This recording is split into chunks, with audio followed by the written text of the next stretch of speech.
الحمد لله حمدا دائما سنادا منيرا واشهد ان لا اله الا الله واشهد ان محمدا عبده ورسوله وسلم تسليما كثيرا اما بعد فاعوذ بالله من الشيطان الرجيم بسم الله الرحمن الرحيم وقال النبي صلى الله عليه وسلم الوالد اوسط ابواب الجنه تحت اقدام الامهات حضرات سامعین و معزز اساتذہ اکرام اور میرے پیارے دوستو، السلام علیکم ورحمۃ اللہ وبرکاتہ۔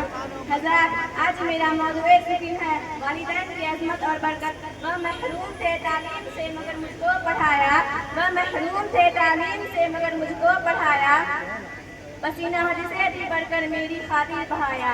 کھڑی رہتی ہوں جو شاہوں میں سر اپنا اٹھا کر میں، کھڑی رہتی ہوں جو شاہوں میں سر اپنا اٹھا کر میں، میرے ماں باپ نے آج مجھ کو اس قابل بنایا۔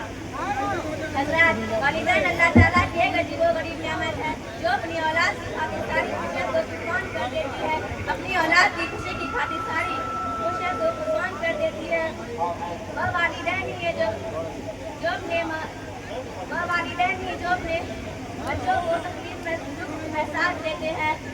ماں باپ دونوں زندگی کے وہ پہلو ہیں جس میں سے ایک بھی کم ہو جائے تو زندگی ویران ہو جاتی ہے۔ حضرات، ماں بچے کو دنیا میں لانے کے لیے بہت تکلیفیں برداشت کرتی ہے اور باپ بھوک کی فکر مٹانے کے لیے محنت کرتا رہتا ہے۔ والدین خون پسینہ بہا کر اپنے بچے کو آرام دینا چاہتے ہیں جو شاید وہ اپنی زندگی میں نہیں کیے ہوں گے۔ ماں باپ سارے دکھوں کو بچوں کے خاطر جھیل جاتے ہیں۔ حضرات سامعین، وہ ماں باپ کی ہستی ہے جنہوں نے بچے کو راحت پہنچائی، وہ ماں باپ کی ہستی ہے جنہوں نے بچے کو آرام دیا، وہ ماں باپ کی ہستی ہے جنہوں نے بچے کو سکھ پہنچایا۔ وہ والدین ہی ہے جو خود بھوکے رہے لیکن اپنے بچے کو کھلایا۔ لیکن افسوس، سد افسوس، ایک ماں باپ اپنے بچوں کے لیے اتنی قربانیاں دیتے ہیں، اتنی دقت اٹھاتے ہیں، اتنی پریشانیاں جھیلتے ہیں، اتنی کٹھنائیاں کا سامنا کرتے ہیں تاکہ بچے کو تکلیف نہ رہے، ننگے نہ رہے، محتاج نہ ہو۔ وہی اولاد ایک ماں باپ کو خوش نہیں رکھ پاتے، کھانا کھلا نہیں سکتے، کپڑے پہنا نہیں سکتے، گدے پر سلا نہیں سکتے، اچھا سا اچھا کھلا نہیں سکتے۔ افسوس، سد افسوس، ڈوب مرنے کا مقام ہے۔ کسی شاعر کے ڈوب مرنے کا مقام ہے۔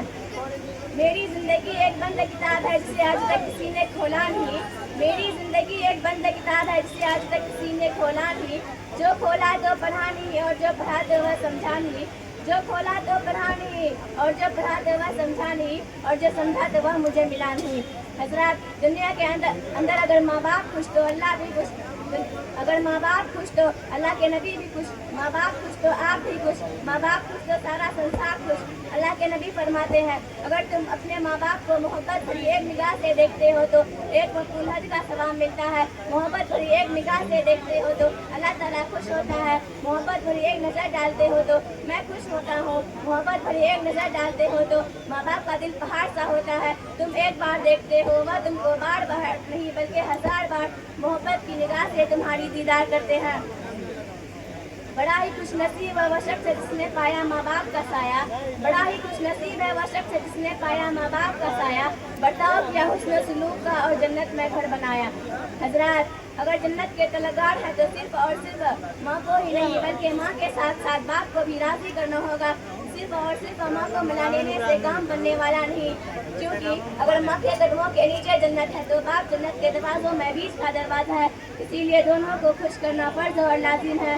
دعا کریں اللہ تعالیٰ سے تمام سامعین ماں باپ کے ساتھ ساتھ استاد اور بڑوں کی خدمت کرنے کی توفیق عطا فرمائے، آمین۔ اسی شاعر کے ساتھ میں اپنی باتوں کو ختم کروں گی۔ یوں تو خاموش رہتی ہیں آنکھیں اگر سمجھ سکو تو بہت کچھ کہتی ہیں آنکھیں، یوں تو خاموش رہتی ہیں آنکھیں اگر سمجھ سکو تو بہت کچھ کہتی ہیں آنکھیں، کون کہتا ہے کہ روتی ہیں آنکھیں، روتا تو دل ہے مگر بہتی ہیں آنکھیں۔ السلام علیکم ورحمۃ اللہ وبرکاتہ۔